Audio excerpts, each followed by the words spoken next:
हाय मित्रों, नमो नमः।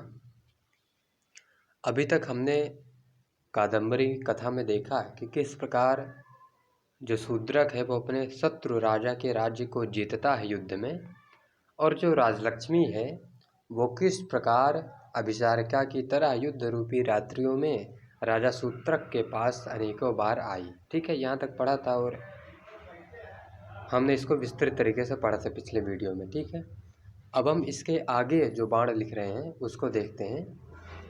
तो यहाँ बाण राजा शूद्रक के राज्य व्यवस्था के बारे में बता रहे हैं कि किस प्रकार की व्यवस्था उसके राज्य में थी। ठीक है, तो उसको हम देखते हैं।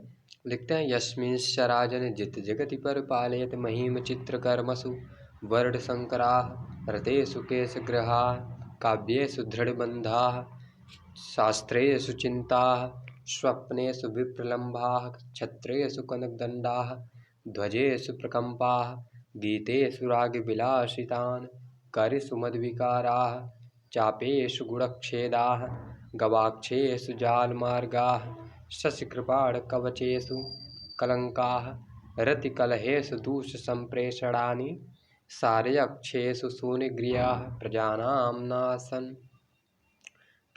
आसन। ठीक है, तो यहाँ बाण लिख रहे हैं कि प्रजा नाम आसन, अगर यहाँ हम ना करें तो प्रजा नाम ना आसन, यानी कि प्रजा में ये सब नहीं था, लेकिन कुछ जगहों पर ये सब था। तो क्या नहीं था प्रजा में और क्या कुछ जगहों पर था, इसको हम देखते हैं। ठीक है,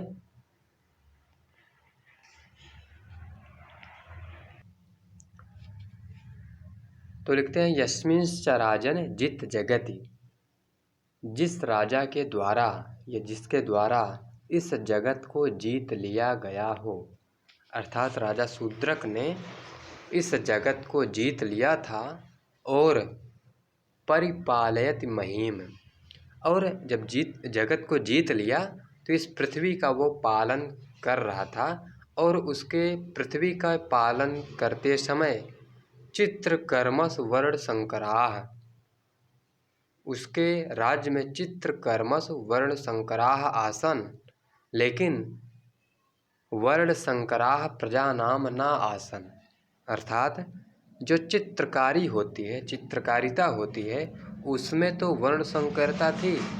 अर्थात हम कोई चित्र बनाते हैं तो उसमें कई सारे रंगों का मिश्रण यूज करते हैं, तो संकरता मतलब मिश्रण है। तो जो चित्रकारी हम बनाते हैं उसमें कई सारे पेंट होते हैं और पेंटों का एक मिश्रण होता है। तो बाण लिखते हैं कि उसके राज्य में जो रंग हैं, चित्र कार्य हैं, उसमें तो रंगों का मिश्रण होता था, संकरता था उसमें, लेकिन उसके राज्य में, उसके प्रजा में वर्ण संकरता नहीं थी। वर्ण का मतलब यहाँ जो 4 वर्ण बताए गए हैं, इनमें जैसे ब्राह्मण, क्षत्रिय, वैश्य, शूद्र, इस तरह करके, तो ऐसा नहीं था कि एक वर्ण का व्यक्ति दूसरे वर्ण से शादी कर ले और इससे जो बच्चा पैदा होता है उसे हम वर्णशंकर बोलते हैं।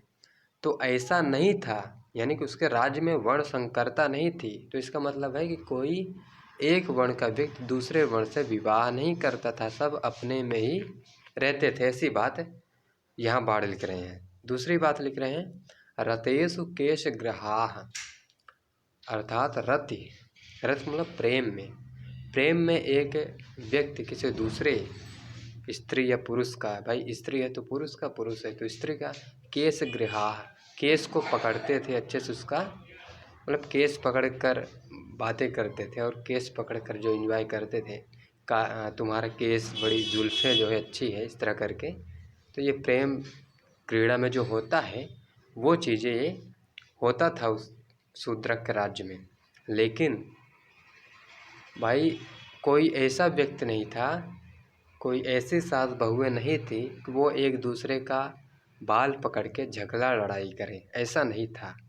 भाई प्रेम में तो वो एक दूसरे के पकड़ कर अच्छे से बातें करते थे, उसकी बड़ाई करते थे, तुम्हारा बाल तो ये काली घटा हो गई है, जो कंधे पर लटकी हुई है, जैसे बादल लटके हुए हों, है ना। तो ऐसी बात वो करते थे केश पकड़कर, लेकिन केश पकड़कर लड़ाई झगड़े नहीं होते थे। तो इसको हम कैसे कहेंगे, रतेषु केश ग्रहाः आसन, लेकिन केशग्रहा प्रजानाम न आसन। प्रजाओं में ऐसा नहीं था, जो प्रजा थी उसमें ऐसा नहीं था कि एक व्यक्ति किसी दूसरे व्यक्ति की जो है बाल को पकड़कर, उसके झोंटा को पकड़कर हिला हिला के मारे, लड़ाई करे, ऐसा नहीं था। अर्थात सब शांति पूर्वक रहते थे, है ना। आगे लिखते हैं कि काव्येषु दृढ़ बंधाः। काव्य में, जो काव्य थे उसमें दृढ़ बंधन तक थी। अर्थात जैसे हम कोई काव्य लिखते हैं तो इसमें एक छंद में लिखते हैं, भाई इसमें मंदाक्रांता छंद है कि शिखरणी है कि वंशस्थ है कि त्रिष्टुप है, इस तरह करके हम लिखते हैं, एक छंद में बांधते हैं काव्य को। तो बाण लिखते हैं कि उसके राज्य में काव्यों में तो बंधन था, लेकिन उसके प्रजा में किसी प्रकार का बंधन नहीं था। जैसे आजकल कोई जब अपराध करता है तो उसे हथकड़ी लगाई जाती है, बंधन में डाला जाता है, लेकिन शूद्रक के राज्य में किसी को हथकड़ी नहीं लगाया जाता था। कोई सिपाही या पुलिस ऐसा नहीं था कि किसी को हथकड़ी लगा दे, ऐसा नहीं था, क्योंकि वहाँ के लोग अपराध ही नहीं करते थे। वहाँ संपन्नता थी तो वहाँ अपराध कैसे होगा भाई। जहाँ संपन्नता होगी वहाँ अपराध नहीं होगा। अपराध वहीं होते हैं जहाँ चीज़ों का अभाव होता है। तो राजा शूद्रक के राज्य में सारी चीज़ों की संपन्नता थी, इसलिए किसी को बांधा नहीं जाता था, सब स्वतंत्र थे, है ना। आगे लिखते हैं शास्त्रेषु चिंता। वहाँ के लोगों में शास्त्र पढ़ने की चिंता होती थी कि भाई अभी हमने वेद नहीं पढ़ा, अभी हमने निरुक्त नहीं पढ़ा, अभी हमने व्याकरण नहीं पढ़ा, अभी हमने ज्योतिष नहीं पढ़ा, इस तरह के टेंशन उनमें था। लेकिन किसी चीज़ को लेकर, अभाव को लेकर टेंशन नहीं था कि अगर आज हम वर्ग कोई ना करे तो आज हमारे घर में भोजन नहीं बनेगा, ऐसा नहीं था। किसी प्रकार का चिंता नहीं था, या फिर किसी दूसरे से लड़ाई झगड़े का चिंता नहीं था, अपनी संपत्ति का लुट जाने का चिंता नहीं था। तो इस प्रकार का टेंशन नहीं था उनमें, बल्कि चिंता थी तो शास्त्र को पढ़ने की। आगे लिखते हैं स्वप्नेषु विप्रलम्भाः। कहते हैं कि स्वप्न में व्यक्ति अलग हो जाते थे। विप्रलम्भा मतलब अलग होना। तो भाई कोई सपना देखते थे तो उसमें तो जैसे कोई प्रेमी है अपनी प्रेमिका से, वो सपने में अलग हो जाते थे। कहीं दूर मान लो कि सो रहा है और पता लगा कि सोते सोते वो कहीं दूसरी जगह चला गया, प्रेमिका उनके घर पर है, बाबूजी परदेश पहुंच गए। लेकिन ऐसा नहीं था भाई, सपने में भले अलग हो जाते थे लेकिन रियल में, वास्तविकता में कभी वो अलग नहीं होते थे। यानी कि स्वप्नेषु विप्रलम्बाः आसन्, लेकिन प्रजानाम विप्रलम्बाः न आसन्। प्रजाओं में अलग होने की बात नहीं थी भाई। प्रजा ऐसा नहीं था कि वो अपनी बीवी को घर पे रख कर गए परदेश कमाने, क्योंकि वहीं सारा काम मिल जा रहा है यार। जैसे आजकल क्या होता है कि एक जगह सारी चीज़ें का उपलब्ध नहीं हो पाती, दूसरी जगह लोग चले जाते हैं, वहाँ कुछ व्यवस्था बन जाए, कुछ मिल जाए वर्क करने के लिए, जिससे हमारा जुगाड़ हो जाए। तो ऐसा नहीं था, वो लोग खाली सब स्वप्न में अलग होते थे और रियल में वो वहीं रहते थे शूद्रक राज्य में ही, क्योंकि राज्य में ही इतनी संपन्नता है भाई। आपके राज्य में ही संपन्नता, तो आप दूसरे राज्य में क्यों जाएंगे, है ना। यही बात तो कह रहे हैं। आगे लिखते हैं छत्रेषु कनक दंडाः। छत्रेषु मतलब छाता, कनक दंडा, कनक मतलब सोना होता है, दंडा मतलब डंडा। तो जो छाता था उसमें सोने का डंडा लगे हुए होते थे। अब आजकल के छाते में तो लोहे और लकड़ी के लगे हुए होते हैं, लेकिन शूद्रक के राज्य में सोने के डंडे लगे हुए होते थे। अब बताइए जिस राज्य में जो छाता जो होता है उसमें अगर सोने का डंडा लगा हुआ है तो वहाँ के लोग सोना कितना पहनते होंगे, वहाँ की जो औरतें होंगी कितना ज़्यादा सोना धारण करती होंगी। अर्थात वहाँ सोने की भरमार है ना भाई। जो छाता में लगा सकते हैं डंडा में, तो उनके राज्य में तो होगा ही सोना। तो बाण लिखते हैं कि भाई उनके जो छाता है उसमें तो कनक दंड लगाया जाता था, लेकिन प्रजाओं में किसी प्रकार का कनक दंड नहीं दिया जाता था उनको। दंड का मतलब पनिशमेंट यहाँ है। जैसे कोई अपराध करता है तो उसे दंड देते हैं, तो वहाँ कोई अपराध ही नहीं करता था तो उसे कैसा दंड देंगे। और क्योंकि आजकल जो अपराध होते हैं वहाँ रुपया पैसा मतलब कोई इतना पैसा आपको देना है ये बोल दिया जाता है, लेकिन वहाँ उस समय सोना था तो सोने का दंड दिया जाता था। तो ऐसा नहीं था, क्योंकि वहाँ के लोग अपराध ही नहीं करते थे, इसलिए उन्हें दंड नहीं दिया जाता था। इसलिए कहते हैं कि छत्रेषु कनक दंडा, छाते में तो सोने का डंडा लगे हुए होते थे, लेकिन प्रजाओं को किसी प्रकार का दंड नहीं दिया जाता था, सोने का दंड नहीं दिया जाता था। आगे लिखते हैं ध्वजेषु प्रकंपाः। ध्वजेषु मतलब ध्वज अर्थात झंडा, प्रकंपा मतलब कंपन। तो जो ध्वज हुआ करते थे, झंडे होते थे, उसमें तो कंपनता थी, वो कँपते थे, लेकिन प्रजा में ऐसा कोई व्यक्ति नहीं था जो काँपे। कोई डर नहीं रहा था उसमें, बहुत अच्छे से रहते थे, क्योंकि वहाँ कोई गुंडा राज था नहीं कि हमें वो मारकर हमारी संपत्ति छीन लेगा, ऐसा था नहीं। तो वहाँ के लोग डरते नहीं थे, काँपते नहीं थे। कंपन था तो सिर्फ वहाँ के ध्वज में, क्योंकि ध्वज लहराता है ना। तो ध्वजेषु प्रकंपाः आसन, लेकिन प्रकंपाः प्रजानाम न आसन। ठीक है, यहाँ से अर्थ आप इसको पकड़िए। आगे लिखते हैं गीतेषु राग विलासितान। गीत में राग होते थे, जो नृत्य होता है, डांस होता है, उसमें विलासिता होती है। भाई डांस कोई करता है तो वो हाव भाव विलास कुछ होता है ना। भाई डांस करिए, अब अगर आप बाहें न चढ़ाए, थोड़ा मुस्कुराएं ना, थोड़ा बॉडी की एक्टिविटीज़ ना करिए, तो आप फिर डांस किस काम का। भाई जिस गीत में राग ना हो तो वो गीत क्या है फिर, वो तो राहन हो जाते है ना। तो इसका मतलब ये है कि गीत में राग थे, नृत्य में विलासिता थी, लेकिन वहाँ के प्रजा में गीतेषु राग विलासितान आसन, लेकिन राग विलासितान प्रजा नाम न आसन। प्रजा में किसी प्रकार की विलासितापूर्ण जीवन नहीं था कि वो जीवन को छोड़कर विलासिता में जीवन व्यतीत करें, ऐसा कुछ नहीं था, बहुत अच्छे से रहते थे। आगे लिखते हैं करिषु मद विकाराः। करि मतलब होता है हाथी, और करिषु मतलब हाथियों। तो हाथियों में मद का विकार तो था। भाई हाथी जो होते थे उनमें तो मद का विकार था, लेकिन प्रजा में कोई ऐसा व्यक्ति नहीं था जो मदिरा पिए हुए विकारित, एक बेकार टाइप का हो गया हो, है ना। मतलब ये कि भाई जो प्रजा थे वो ऐसा नहीं था कि वो मदिरा पिए, ठर्रा पिए, शीशी बोतल पिए और वो विरासता फिर एकदम विकारपूर्ण जीवन व्यतीत करते हों। तो उनमें ऐसा विकार नहीं था, विकार था तो सिर्फ हाथियों के मद में। ऐसी बात बाढ़ लिख रहे हैं। आगे लिखते हैं चापेश गुणक्षेदाः। चाप मतलब होता है धनुष, और गुड़ मतलब होता है उसकी डोरी, उच्छेदाः मतलब टूटना होता है। तो जो वहाँ उस समय की धनुष थी, भाई राजा शूद्रक के राज में जो धनुषियाँ थीं, जो धनुरियाँ थी, वो तो टूटती थी, उनके डोरी को तोड़ा जाता था, लेकिन कोई ऐसा व्यक्ति उस समय नहीं था जिसमें कोई गुण ना हो। उनमें कोई गुण ऐसा नहीं था जो टूट गया हो, बिखर गया हो, ऐसा नहीं था, सब गुणवान थे। भाई दयालुता एक गुण है, विनम्रता एक गुण है, नैतिकता एक गुण है। तो ये सब उन प्रजाओं में, जो उस राज्य की प्रजा थी उसमें था। क्या गुण, गुणों का उच्छेदन नहीं हुआ था, जबकि जो चाप थे उसके डोरी में उच्छेदा टूटा हुआ था। ठीक है, आगे लिखते हैं गवाक्षेषु जाल मार्गाः। गवाक्षेष मतलब होता है रोशनदान। भाई आप घर बनाते हो तो उसमें एक रोशनदान भी बनाते हैं।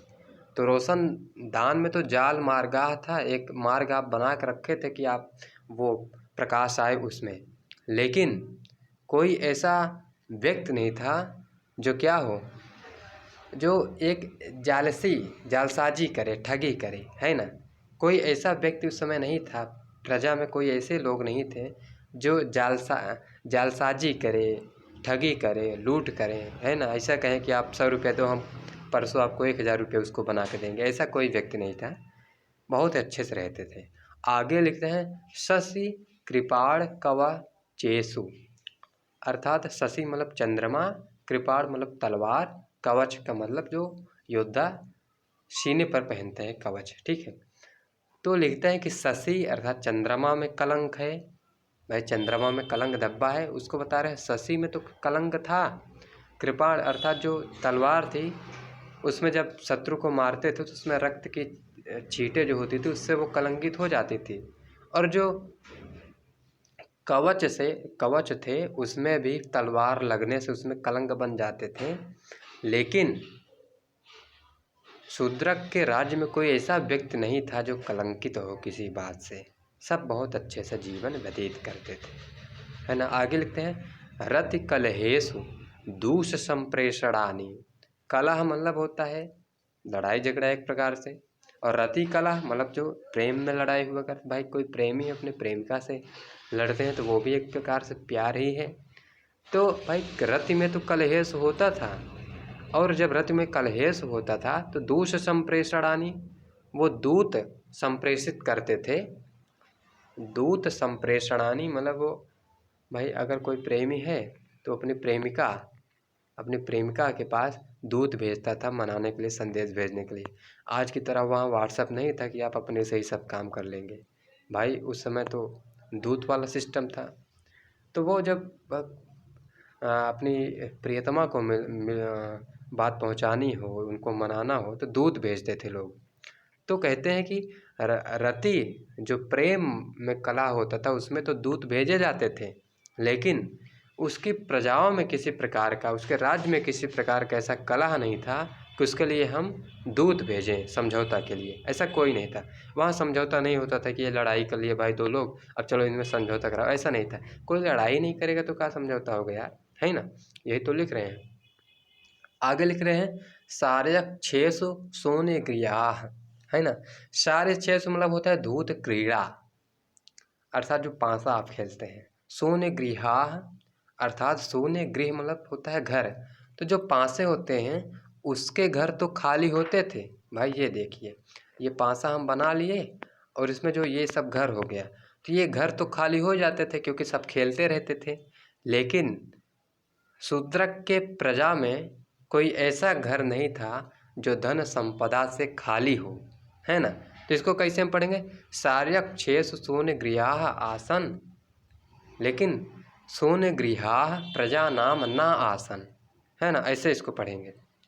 तो यहाँ तक हम पढ़ चुके हैं कि भाई धूत क्रीड़ा में जो खेलते हैं पासा वगैरह, उसमें जो घर बनाए जाते वो तो खाली हो जाते थे, लेकिन प्रजाओं के मतलब कि प्रजा के घर धन संपदा या फिर किसी राशन वगैरह से खाली नहीं होते थे, इतनी संपन्नता थी। आगे लिखते हैं यश्च च परलोकाद भयम अंतःपुरिका अलकेषु भंगोनुपुरेश मुखरता विवाहेषु कर ग्रहण अनवरत मख अग्नि धूम अस्त्रपात तुरंगेशु कशाभिघाता मकरध्वजे चापध्वनि भूत, है ना। तो मतलब यह है कि यश्च च और जिसके परलोकाद भयम अंतः, और जिसके राज्य में प्रजा को परलोक का तो भय था। भाई परलोक मतलब कि जो परलोक है उसका तो भय था, यमराज से तो भय था, लेकिन यही लोक में पृथ्वी पर किसी प्रकार का भय नहीं था। समझ रहे हैं भाई, उस राज्य की प्रजा में परलोक का तो भय था, लेकिन यही लोक का जो वो राज्य था उसमें किसी प्रकार का भय नहीं था। और आगे लिखते हैं अंतःपुरिका मतलब कि जो अंतःपुर होता है, जो राज्य की राजधानी होती है राजा की, उसमें अंतःपुर होता है जिसमें रानियां रहती हैं ना। तो अंतःपुरिका अलकेशु भंगो, अलकेश का मतलब होता है बाल, अभंगो मतलब टेढ़े मेढ़े, है ना, लुटरे। तो ये कह रहे हैं कि भाई जो राजा शूद्रक था उसके राज्य में अंतापुर की जो रानियां थी उनके बालों में, अलकेश में तो भंगो था, उनके बालों में तो टेढ़ा था। भाई बाल तो टेढ़े मेढ़े होते थे। भाई आज तो कई सारी लड़कियां हैं, स्त्रियां हैं जो जाकर अलग से मशीनों से करवाती है बाल टेढ़ा, लेकिन वहाँ प्राकृतिक रूप से टेढ़ा था, है ना। तो कह रहे हैं कि अंतापुर की जो रानियां थी उनके अलग में भंगो अर्थात टेढ़ापन तो था, लेकिन उस राज्य की प्रजा में कोई ऐसा व्यक्ति नहीं था जो टेढ़ा मेढ़ा हो, है ना, उसमें भंगुरता आ गई हो। वो एक दूसरे को देखकर मुंह इधर उधर बनाते हों, जलते हों, ईर्ष्या करते हों, ऐसा कोई था ही नहीं। समझ रहे हैं? तो अंतःपुर के रानियों के बालों में तो टेढ़ापन था, लेकिन प्रजा में किसी प्रकार का टेढ़ापन नहीं था। आगे लिखते हैं नुपुरेश मुखरता। नुपुर का मतलब होता है पायल, मुखरता मतलब होता है जो बहुत ज़्यादा बोले, है ना, ज़्यादा बोलने वाला। तो जो मतलब कि नुपुर था, पायल था, वो तो बहुत ज़्यादा बोलता था छन्न छन्न करके, लेकिन उस राज्य की प्रजा में कोई ऐसा व्यक्ति नहीं था जो बहुत बोलता हो, है ना, गप्पी हो, बहुत ज़्यादा फेंकता हो कि आज हम ये कर देंगे वो कर देंगे, है ना। क्योंकि जो ज़्यादा फेंकता है उसकी 90% बात तो झूठी ही होती है। तो ऐसा कोई व्यक्ति नहीं था जो बहुत फेंकता हो, बल्कि क्या था, जो नुपुर थे, पायल थे, वो ज़्यादा बजते थे। वहाँ के लोग बहुत शांति से रहते, तो कोई बकैती बाज नहीं था, है ना। आगे लिखते हैं विवाहेषु कर ग्रहण। विवाहेषु कर ग्रहण, इसका मतलब ये हुआ कि विवाह में तो एक कर का मतलब हाथ होता है। कर का यहाँ अर्थ दो है, एक तो कर हाथ हुआ और दूसरा टैक्स हुआ, ठीक है। तो विवाह में तो कर अर्थात हाथ ग्रहण किए जाते थे। भाई एक पति को पत्नी का हाथ दिया जाता था विवाह के समय, तो विवाह के समय तो हाथ को ग्रहण किया जाता था, लेकिन उस राज्य में किसी भी प्रजा से, किसी भी व्यक्ति से कर टैक्स नहीं ग्रहण किया जाता था, ठीक है। अर्थ समझ रहे हैं इस बात को कि भाई हम विवाह के समय तो हाथ दे देंगे, लेकिन टैक्स राजा किसी से नहीं लेता था, इतनी संपन्नता थी, है ना। जैसे आजकल बहुत टैक्स जीएसटी है, तो वस्तु कर, सेवा कर, व्यापार कर, कई सारे कर लेते हैं ये सब। मतलब आज के राज्य, वो राज्य ऐसा नहीं था जो कर ले, बहुत फ्री था सारा मामला, है ना। उसके बाद लिखते हैं अनवरत मख अग्नि धूम अस्त्रुपात।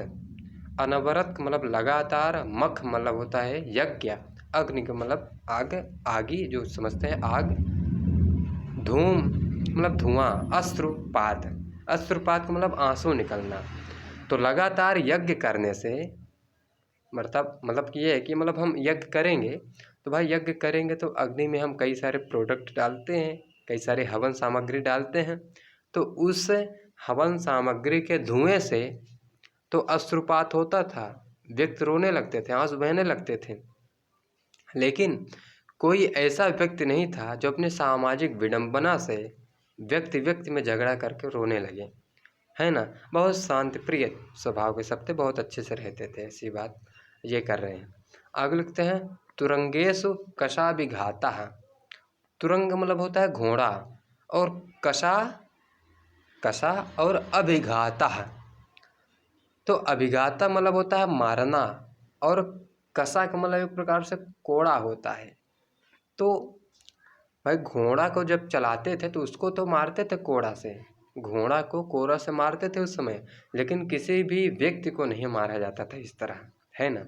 घोड़े को हम चलाएंगे तो उसे मारना पड़ेगा तभी तो भागेगा, उसको हम मार देते, लेकिन किसी भी प्रजा में कोई ऐसा व्यक्ति नहीं था जिसको हम कोड़ा से मारे, ऐसा कोई कार्य ही नहीं करता था। और आगे लिखते हैं मकरध्वजे चापत ध्वनि भूत। मकरध्वज मतलब होता है कामदेव, चाप मतलब धनुष, ध्वनि का मतलब ध्वनि जो आप सुनते हैं। तो कह रहे हैं कि भाई जो कामदेव थे उनके धनुष में तो ध्वनि होती थी।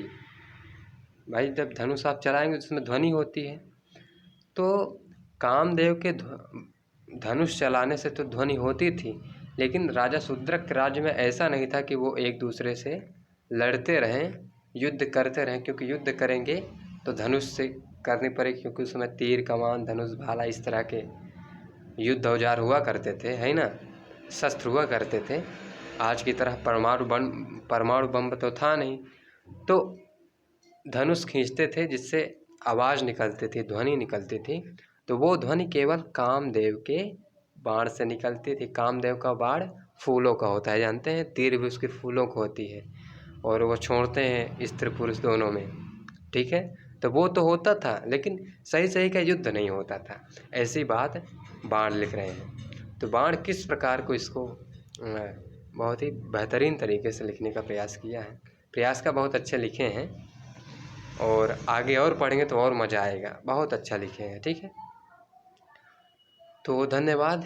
आशा करता हूँ अच्छा लगा होगा। अच्छा लगा तो चैनल को सब्सक्राइब कर लीजिए, फ्रेंडों के साथ शेयर कर दीजिए, और आप कमेंट करिए जितना आपका क्वेश्चन हो, क्वेरीज हो। ठीक है, और हो सके तो वीडियो ऑनलाइन ही देखिए, आप इसको डाउनलोड करके मत देखिएगा। मैं बार बार बोलता हूँ, आप इसको ऑनलाइन ही देखिए। ठीक है, थैंक यू।